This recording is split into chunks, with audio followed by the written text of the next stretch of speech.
All right, good afternoon, everybody. Thanks for joining. Today we have a fantastic presentation from Dr. Tariq Ali. Dr. Ali is one of our cardiac intensivists at Yale New Haven Hospital and at the Yale School of Medicine. I think everybody who's worked with Dr. Ali knows that he is one of the more thoughtful clinicians that we have, and I would say an expert clinician as well in regards to the way he cares for patients, and the patients that I've had an opportunity of sharing with him has always been a fantastic partner to work with. So I'm really excited to see what he's got in store for us here today as he talks about pulmonary artery catheter use in the cardiac intensive care unit. Thanks so much for joining. Thank you, Michael. Just want to make sure you can hear me. Perfect. So I want to talk about pulmonary artery catheters in the CICU. It's a very broad topic, and there's many ways we want to go about it. But I do want to thank you, Michael, for inviting me and for inviting me to be a part of this great initiative. I like to say, unfortunately, I do not have any financial disclosures to mention. But for us to talk about pulmonary artery catheters, it's always important for us to know our history of it. It's very controversial, as we all know, especially in the intensive care world, but it's even somewhat controversial within the cardiology world. But in the last few years, we've had a lot of exciting evidence that is really pointing the direction of where its use is. And so I want to start off with its history. It's important for us to know. And it started with Claude Bernard, this French scientist that in the 1800s is when he first started looking and detailing writings of doing cardiac catheterizations, both left heart catheterizations as we know it, as well as right heart catheterizations, where in the 1870s he detailed in great detail in his physiology literature on how the various access points to get into the cavities of the animals that he was experimenting in terms of the IJ for the right heart cath, as well as accessing through the vena cava. Fast forward into the 1920s, and we get Dr. Forsman, who in 1929, when he was interested in trying to see how this can be done in humans, he was able to enlist one of the operative OR nurses to help him in kind of stealthily go about putting in a urinary catheter into his into his veins. He did an antecubital approach, stuck it into his veins, and then he essentially forced the nurse to then help walk him down to the X-ray for them to do an X-ray to confirm that he actually was getting into the SVC, into the RA. And that was the first documented human cardiac catheterization of the right heart. We go to then fast forward to the 1970s, and this is our famous Jeremy Swan and William Gans, who using a flow-directed with a balloon-tipped catheter, again using an antecubital vein cut down either in the ICU or in the cath lab. They did about 60 patients. And they document in the New England Journal the tracings that they're able to obtain from the various chambers of the heart, as we know, the right heart cath. This spurred in the subsequent decades, in the 80s, the 70s, the 90s, great excitement about cardiac cath. This is a study actually I always love to cite when I teach this to the house staff here at Yale. It's a study actually coming from our own institution with Henry Cabin. In 1984, what is really interesting about this, this is a study just looking at right-side infective endocarditis, which is not really the topic that I'm interested in, but the fact is that as the abstract details, as you can see here, they looked at 142 consecutive autopsies of any death that was performed at our institution. And they looked to see how many of them had PA catheters done within the 1 month of their death. And so of 142 deaths of all ages, of all indications at Yale, 55 patients had a PA catheter used within a month of their death. 17 were in the surgical service, 16 were in the general medicine service, 12 were in the CCU, 9 were in the medical intensive care unit, and 1 in the pediatric service. That's roughly 39% of all autopsies consecutively that had a PA catheter involved in the 1 month leading to their death. That is the age ranges from 4 years old up to 92 years old, the mean age of being 59. It was PA catheters had all the excitement that there's Luis del Guercio, forgive me if I'm butchering his name, who's notably the founder of the Society of Critical Care Medicine. He he was a surgeon as well as an intensivist, and he put forth a protocol that for anyone that's undergoing any routine surgical intervention, they would need to have a PA catheter prior to as part of their preoperative risk assessment. Indeed, that in 1990, the ICU Book of Critical Care noted that the pulmonary artery catheter is not just important for the specialty of critical care, but went as far as saying it was responsible for the specialty of critical care. But then when you look at what happened to the trends of the PA catheters in the 1990s into the 2000s, you see that the incidence suddenly plummeted. And plummet is an understatement. And so what caused this meteoric rise, similarly a rapid descent in PA catheter use? And that's what I wanted to talk about. I want to quickly review our use and interpretation of the pulmonary catheter and its waveforms.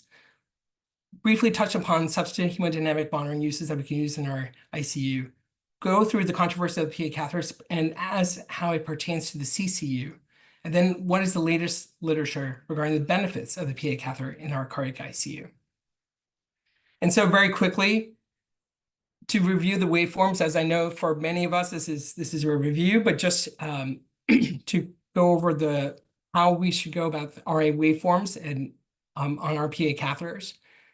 You have in your RA, you have your A wave, which is reflective of your atrial contraction. It always occurs after your P wave. Your C wave is occurs at the end of the QRS, which reflects the tricuspid valve closure. And your V wave is the passive atrial filling during the ventricular contraction that occurs after the T wave. As you will notice, when you're lining up your PA catheter waveforms with your EKG, each of these waves are always following the electrical activity. The electrical activity will always precede the wave. If you have something that's in atrial arrhythmia where you don't have the A wave, for you to calculate the RA, what we use is what's called a Z wave. You line up to the timing of the R on the QRS, and that will be where you go about calculating your RA mean for purposes of calculating hemodynamics.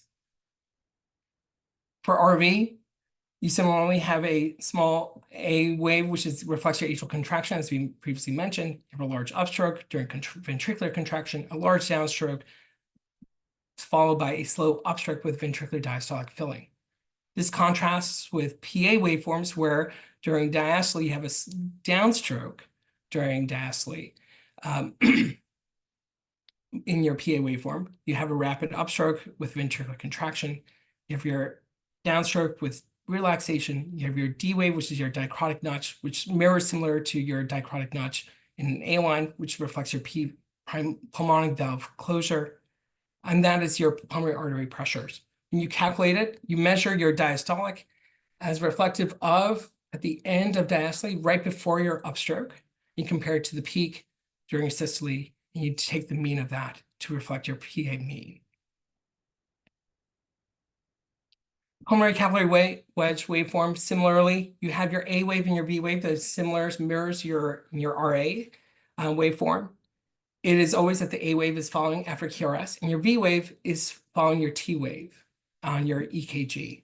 Sometimes it can be really hard to tease out what is your V wave and what is your A wave. But the way you can think of it is what's called the late TP interval. Your TP interval is the end of your T wave before the start of your P wave. When you see an upstroke in your PA wedge waveform, that would reflect your V wave.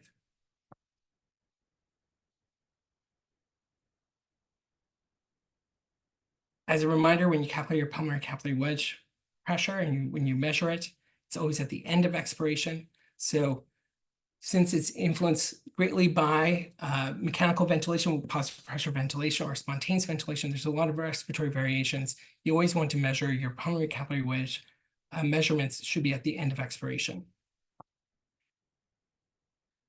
This is a great summary slide that actually is done by Dick Mark that I found online, who does one-page ICU. This is a quick resource that I always provide to my house staff that captures all of those calculations and those waveforms that we went over. Again, variations that you'll notice is that when you have on the RA or wedge waveforms, you can have a large exaggerated A wave, when you have mitral tricuspid stenosis, decreased ventricular compliance, a loss of AV synchrony, that's when you have your Canon A waves. You have a junctional rhythm, similarly produces that profound tachycardia. And you have an absent A wave, as I mentioned before, if you're in atrial fibrillation or you have significant arrhythmias. With a large V wave, you have significant mitral tricuspid regurgitation, or you have increased systolic atrial filling pressures or ventricular failure, and therefore you have during with significant V waves that would be noted during these situations. This is a summary paper that I really loved that was done by Bootsma and others that I have referenced here below that reviews these waveforms as well as the various pathologies, cardiac pathologies, on how it would influence your waveforms that we've talked about. I won't go into the details of this as this is something for you to peruse on your own afterwards. So there are key calculations for PA catheters. For cardiac output, we know is the oxygen consumption, which for purposes of use in the ICU, we use an assumed constant of 125, divided by the arterial O2 sat, is the mixed venous O2 sat times the hemoglobin times the constant. And then we use a cardiac power output. A cardiac power output, which is in watts, is mean arterial pressure times your cardiac output divided by 451. Studies, as I'll show you in a moment, indicate that this is the strongest independent hemodynamic correlate of in-hospital mortality in patients with cardiogenic shock. If a cardiac power output of 1 to 1.5 is considered normal, if you have a cardiac power output less than 0.6, it confers a 50% mortality risks. This is something that was demonstrated by Fink and all in a 2024 JACC paper. Then here you see on the x-axis you have your cardiac output. On the far right is where you have normal cardiac power output, but as you get to the left, you have a sudden rise in your mortality, and there's a significant inverse relationship with that. Bassier and others also took that, were looking at cardiac power output and married it with lactate. As we know from other studies that look purely on lactate in the intensive care literature, lactate, especially at 8 to 12 hours after presentation, is strongly indicative of someone's mortality risks and morbidity. Here, marrying it with cardiac output, you can see that there's a significant correlation, and it portends significantly in terms of someone's chance of survival. If someone's lactate is greater than 4, but your cardiac power output is less than 0.6, you have only a 31% survival. Conversely, if your cardiac power output is greater than 0.6, your lactate is less than 4 at 12 or 24-hour interval, you have a 95% survival. Again, indicating that having these measurements, being able to assess where someone is in their cardiogenic shock in a timely fashion is important for us to intervene and give a timely intervention to get them out of that to improve their survival chances. PA pulsatility index, similarly, as we know, is the PA systolic pressure minus the PA diastolic pressure over the RA pressure. This is for us to help assess how the RV is functioning. This is really important when we're trying to look at in terms of mechanical circulatory support. When we're trying to decide if with LV support, is the RV going to be able to do well on its own, or will it need its own support, whether through inotropic or mechanical circulatory support. And so PAPIG index is crucial for us to monitor and to be aware of whenever we're taking care of our patients in cardiogenic shock. If you have a PAPI greater than 2, that's normal.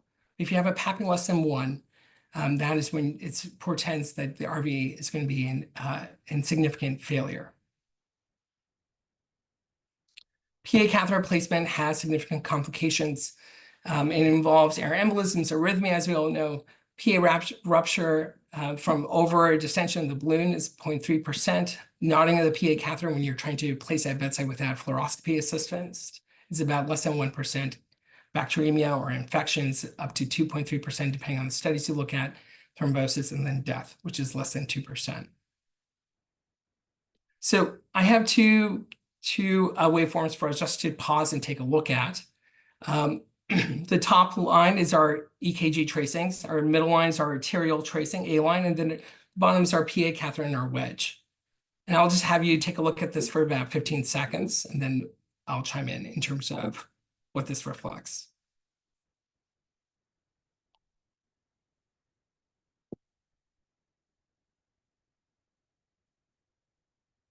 So some clues that we have here, we see some ST elevations in the EKG. If you look at the timing of this to the PA catheter, you see that during diastole, you have a prominent V wave with a loss of your C wave. Similarly,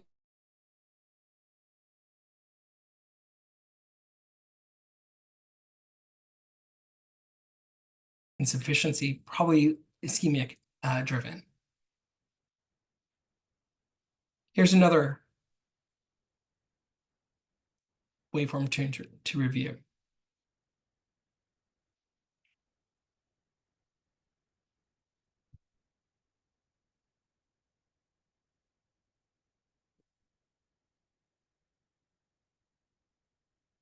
And so here, few clues. One thing that stands out is you look at the PA waveform here.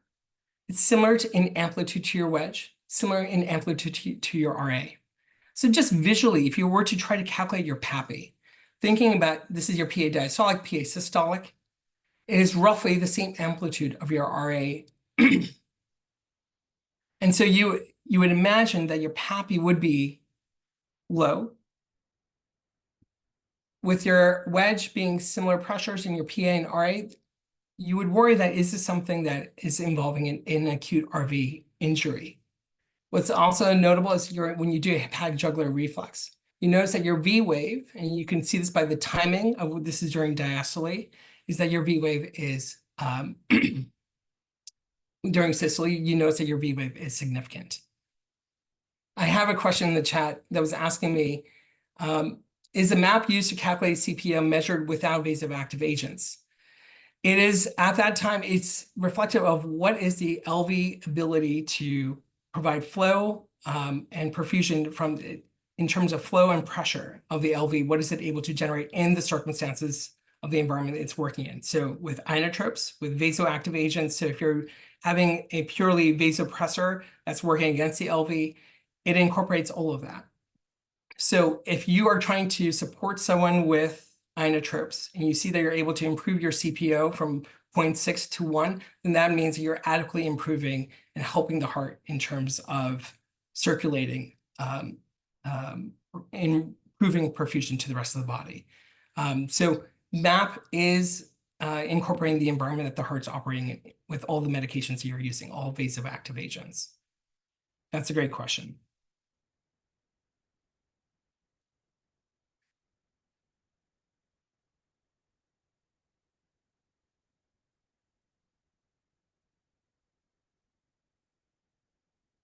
So let me stop here if there's any other questions about the waveforms. I went through that very quickly. I know for most of you, that's review.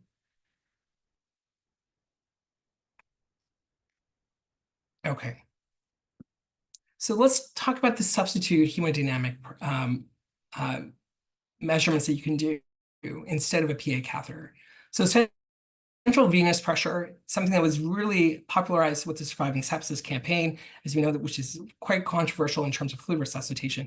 But CVP is actually a poor predictive value in terms of assessing fluid responsiveness. It's influenced by various physiologic derangements. If you have significant TR, if you have RV dysfunction, that muddies your interpretation of your preload, especially on your LV preload. If you're on positive pressure ventilation, the cardiopulmonary interactions on your CVP also muddies your interpretation. There was a systematic review looking at 25 studies of all RCTs, including a total of 803 patients. And they did a meta-analysis, and as you can see by the diagram on your right, the area under the curve was about 0.56. And so essentially, this is a typo ROC, but it's 0.56. And so it essentially was a flip of a coin. The predictive value of following a CVP is not reliable. And so therefore, actually, this is what spurred a lot of the critiques of using the Surviving Sepsis campaign in terms of CVP tracking for fluid resuscitation. The only caveat to this is that none of these studies accounted for positive pressure ventilation. And so the interaction of mechanical ventilation and how that interprets the reliability of CVP if someone has RV dysfunction, similarly in a purely a cardiogenic shock. Those are factors that are not incorporated in terms of the predictability of CVP. Pulse pressure variation similarly looks at, is there a variation in terms of pulse pressure variation looks at if there's a 13 to 15% associated, is greater than 13 to 15% is associated with fluid responsiveness. So in meta-analysis, area under the curve of 0.94 compared to CVP of just 0.5. But the problems with pulse pressure variation in terms of your arterial A-line is that it requires a very strict criteria that's not practical in the ICU setting. For instance, you need to be mechanically ventilated. You need to be not spontaneously breathing, meaning that the ventilators is doing all the trigger breaths. You need to be not in arrhythmia, so you're in sinus rhythm, as well as you need to have a tidal volume greater than 8 cc's per kilo. If you go down to lung protective volume, 6 cc's per kilo, which a lot of us target, that's when your sensitivity is reduced. Jenser et al., Jenser at Mayo Clinic and others looked at using echocardiogram. They looked at their single center of 2007 to 2015 of all echoes that were obtained within a day of admission in the CCU. They looked at all standard transthoracic echo markers that you can use and how it associates with the SCAI stages of shock. And they noticed that when they adjust their variables, they noticed that if you have an EF less than 40%, you have a stroke volume index less than 35, or an E to E prime ratio greater than 15, it does correlate with the increasing stages of SCAI stages of shock. The only critique that you might have with this, though, is that from a practicality standpoint, in the CCU, where you're having evolving cardiogenic shock hemodynamics, that is something that's going to be difficult to track on a daily basis. So it's a great screening tool, but for continuous monitoring, it may not be as practical. It depends on operators, it depends on patient habitus, if you're able to get clear echo windows. And those are the limitations of using echo parameters in terms of monitoring for hemodynamic indices. There's stroke volume variations, and there's various proprietary technologies using different flow markers, including transpulmonary thermodilutions, arterial waveforms, pulse contours that requires external calibrations, internal calibration or not. FlowTrack is a very popular one, PICO, LIDCO. They'll have some limitations. One is that they are influenced by positive pressure ventilation. There's conflicting results. Meta-analyses show, looking at 11 RCTs in surgical patients, yes, there's improved length of stay, but there's no significant mortality impact. Other studies looked at that it is inferior compared to a PA catheter measurement. And then if you're on significant vasopressors or vasoactive agents, or if you're in profound vasodilatory states, there's decreased accuracy with these.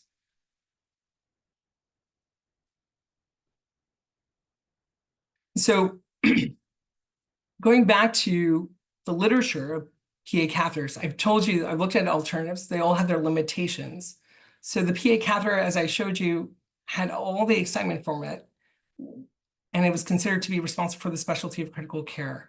But it had a significant study in the 1990s, in 1996, that gave it a significant critique where it showed that maybe it's not actually as helpful. The support trial is a retrospective study that looked at all ICU indications, excluding burn unit as well as trauma patients. In using propensity matching, they noted that the use of PA catheters was actually associated with a 24% increased risk of death in ICU patients within 24 hours of admission. It was also associated with an increased ICU length of stay, as well as increased resource utilization. When you look across the subgroups with multi-organ failure or heart or patients that are in various subgroups greater than 7 years old, female, if their ethnicity as they chose Black, you notice that that it had it associated with relatively higher hazard of death. The only ones that it was not significant was if you look at heart failure. Heart failure, there was not a significant hazard of death. This in the 1996, though, was enough to send shockwaves that there was a lot of editorials that used a lot of puns. Is it time to pull the pulmonary artery catheter? Is it the swan song for the swan gas catheter? And a lot of studies similarly follow suit. In looking at ARDS and non-cardiogenic shock, they did a multi-center RCT in France, 36 ICUs. They looked at in patients that are shock, ARDS, or both, and they randomized to using a PA catheter or not. And ultimately, it showed that there was no significant difference in mortality or morbidity. So they recommended that the treatment left to the discretion of the physician. In looking at ARDSnet, they noticed that there was no difference in hospital mortality, ICU length of stay, hospital length of stay. And in the PA catheter cohort, there was actually increased risk of arrhythmias, long-term costs, as well as mean loss of QALYs. When you look at within the cardiology realm, acute MI, this is something that was done in the Worcester, Massachusetts Standard Metropolitan Statistical Area. It's was an ongoing epidemiological study looking at 16 community hospitals within that region. And they looked at patients with acute heart attacks with associated heart failure, hypertension, or shock. And they noticed that in the PA catheter cohort, in-hospital mortality was 33% compared to 25%. You see that with significant with hypertension in any of these in the overall group. But if you break it down to the groups of if patients are in shock or not, there was no significant difference. Another MI study is a post hoc analysis of the Gusto trial. This is the trial that looked at streptokinase and TPA in occluded coronary arteries. They did a post hoc analysis looking at 26,000 ACS patients and 30-day mortality in those that received a PA catheter, and it was only 735 patients versus those that did not. Again, there was significant death associated at 30 days with the use of PA catheters compared to those that did not. But when you look into the subgroup analysis that they show here, if those that were not in shock did not have any significant difference between the two groups, those that were not in shock did have a 5-fold increase in mortality in the use of PA catheters.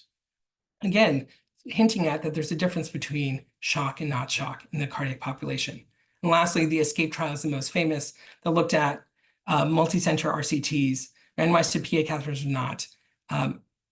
While they did not specify the treatments, they did explicitly exclude those that had inotropes. And there you see that PA catheter use was associated with increased adverse events, but did not change overall mortality and hospitalizations. So with all these trials, the PA catheter use in all patients decreased in the 1990s into the 2000s. In the interest of time, I'll go a little bit faster through the last part, but it's something that's really important to think about. So we see that PA catheter was bad in non-cardiac use. We saw that it was bad in heart attack associated heart failure, as well as people with heart failure in the ESCAPE trial. But if you think about it, you're tying a diagnostic study to an outcome. And so there's a missing step in that, and that is us. In the 1990s, they looked at how our physicians' knowledge with the use of PA catheters. They did a 31-item exam of PA catheters, Berti and others. They looked at 496 intensivists in 13 centers in the US and Canada. So these are board-certified intensivists. Only 67, on average, they got 67% correct. It didn't vary in terms of their level of training, if they're fellows versus just a junior attending or an experienced senior attending, if they're from a center that was academic or not, or if they had a high frequency of PA catheter use or not. This was repeated in Europe and similarly showed that there was a surprisingly low knowledge base in terms of intensivists in the use of PA catheters. This was mirrored again with ICU nurses, and they were only 42% were able to get basic questions about PA catheters correct. 51%, and this is scary when you think about it, is that 51% were unable to identify when a PA catheter was advanced from RV to PA. These are notable because to recognize RV and PA, wave tracings are important, especially when it comes to arrhythmia risks. And then of 1,000 intensivists, and not just cardiologists, but intensivists, a third could not identify pulmonary capillary wedge pressure tracing that was clear. And so Rohan Kara, one of my colleagues here, he looked in 2016 in terms of the trends of PA catheters, and you start to see that around 2007, there started to be a change in PA catheters. And this is looking at the nationwide inpatient sample from 2001 to 2012, about 11.8 million patient records. And you start to see that the use of PA catheters started to become more cohorted and more focused in terms of who's using it. It was more large hospitals, more urban hospitals, teaching hospitals, and centers of advanced heart failure. Again, getting to the idea that we need to be more nuanced and more knowledgeable in terms of how we use our PA catheters. He looked at the use of mortality in those with PA catheters, and it was much higher in 2001 compared to those without, and those with heart failure. But as you cohort and you adjust the variables, you notice that he noted that towards 2010, 2012, the differences between the two cohorts essentially minimized, where there was no significant difference in 2010 to 2012 in the PA catheter cohort versus the non-PA catheter. Hernandez and others used the same nationwide inpatient sample and looked at how is PA catheter use in those with cardiogenic shock versus heart failure. Let's look at the PA catheter use there. Again, looking at 9.4 million patients. And you notice that yes, with PA catheter use, it started to go down with cardiogenic shock as well as heart failure. It didn't really change over these years. But when you look at mortality, the use of PA catheters actually had an improvement in cardiogenic shock compared to those with cardiogenic shock and no PA catheters. In heart failure, there was no significant difference, PA catheters with or without. And so again, all hinting at that there's a use for PA catheters in cardiogenic shock. And this gets back to in the same time of our appreciation of cardiogenic shock. Not all cardiogenic shock is of the same broad brush that you can treat with. There are different etiologies, different drivers. Is it AMI, cardiogenic shock, heart failure, either de novo or acute on chronic heart failure? Is it valvular? Is it pericardial disease, arrhythmia-driven cardiogenic shock, the secondary? Is it post-cardiotomy cardiogenic shock? All have different phenotypes, all have different interventions and treatments. Similarly, at the same time, others with SCAI shock stages and our appreciation of the A through E staging, we recognize that timely intervention, when are you intervening and recognizing the shock in the patient's evolution of cardiogenic shock is important. Are you catching them at the beginning stages when they're having an elevated lactate but normal intensive shock? Or are you catching them at stage D when they're in deteriorating stage, where they're requiring numerous pressors or devices to support them? Here, Kapoor and others in the cardiogenic shock working group looked at this, where they noted that where you are on what stage of SCAI shock stage you start with. If you're able to intervene early, such as if you're at stage B, you have a 24% mortality. But if you're able to keep that patient at stage B, keep it as that's their worst stage, then their mortality improves. Similarly, if you're at stage C, you're at 20% risk of mortality at the beginning. But if you're able to intervene early, make that the worst, the maximum stage of SCAI shock that patient goes through, then you reduce their mortality down to 6%. Whereas if you let their cardiogenic shock progress to stage D or E, their mortality increases. And so timing of early intervention, early recognition with invasive hemodynamics, as well as recognizing the various different types of etiologies of drivers of RV shock versus LV shock or biventricular shock, is where a PA catheter has its utility. They similarly show this here, where they tease out that same study looking at the cardiogenic shock working group, acute MI cardiogenic shock versus heart failure cardiogenic shock. Their mortality varies between the two groups, as well as in terms of the treatment intensity levels. They took this further, where they looked at PA catheter use in those that are presenting with shock. In those that had incomplete assessment of some of the PA catheter indices, as noted here on the left, versus complete assessment.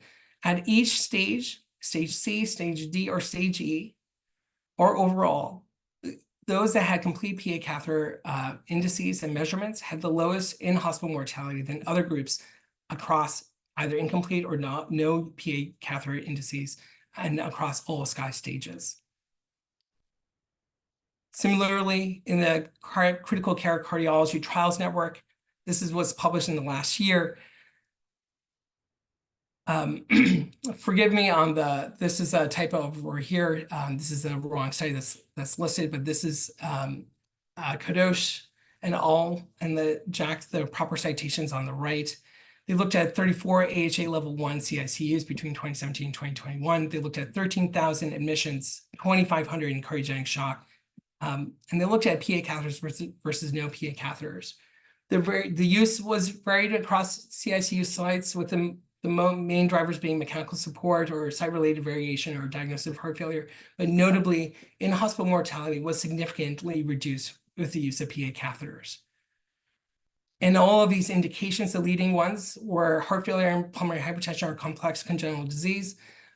But the majority of these patients in each of these categories were meeting the criteria of shock. The PA catheters were primarily used in those with shock compared to those without shock.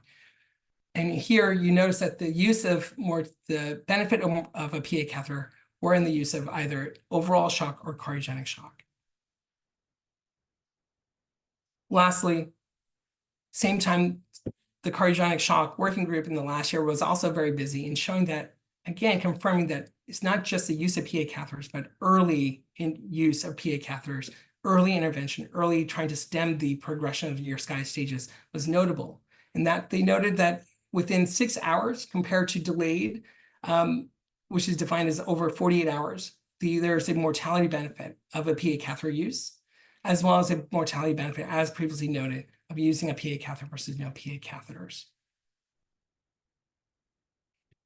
So despite all of this, showing the benefit of PA catheters in cardiogenic shock, while in 2013, the AHA guidelines gave us a class 1 recommendation for use, in 2022, it was downgraded to 2B. And that was because primarily that all of our data is retrospective or observational. None of these are randomized prospective studies. And so therefore, right now, the latest guidelines are that in patients presenting with cardiogenic shock, it is reasonable to consider using PA catheters to help define the hemodynamic subsets. But it is only a 2B. And that tells us where we need to go forward, which is randomized controlled trials. So building off of the latest cardiogenic shock working group observational study using early versus delayed PA catheter use, there's currently an active enrollment for the PAX study done by the cardiogenic shock working group. And they're looking at acute decompensated heart failure cardiogenic shock, not MI-related cardiogenic shock, and looking at 3 arms. PA catheter use within 6 hours of randomization, PA catheter use after 48 hours of randomization, or no invasive hemodynamic assessment with PA catheters, and looking at in-hospital mortality. I recognize I've gone about 10 minutes over, but the takeaway points I wanted to share is the use of pulmonary artery catheters. While initially it was quite controversial, it's only recognized that when you're using it smartly, when you're actually able to, the operators and the intensivists and the cardiologists are able to understand the nuances and the benefits of the PA catheter, as well as the application in cardiogenic shock, especially as we have caught up in our recognition of the importance of timely intervention, as well as the recognition of the various subsets and phenotypes of cardiogenic shock, is where PA catheters have its benefits, and demonstrating through retrospective studies. And now I'm excited where the PAX trial will go with, now that we can have more evidence for prospective randomized controlled trials. With that, I'll stop here if there's any questions or if we want to discuss. Thank you, Dr. Ali, for that fantastic talk. Looks like there's something that just popped up in the chat. So it says, why did earlier studies show no benefit or even worse adverse outcomes with pulmonary artery catheters, but vice versa in newer studies? Is this solely because of better education and application of PA catheter use? So it's a great question. So if you look at their original studies, the ESCAPE trial, the AMI, that was done in the Worcester, Massachusetts community hospitals, within the cardiology realm, they're all looking at heart failure. They were not differentiating between cardiogenic shock versus acute decompensated heart failure. And so that is where, one, the application of it was there a lag in terms of operator understanding and appreciation and interpretation? So that's education. But two, whether or not the latest studies have been looking at purely cardiogenic shock, where we are seeing the value add, versus in decompensated heart failure, there's not, at least in recent retrospective studies that have shown a benefit, a strong signal of benefit, PA catheters compared to not. There still is, and there's anecdotal indications where we would argue that there is, especially when you're dealing with biventricular failure. But for management of where there's a clear benefit versus risk is where we're seeing in the cardiogenic shock population.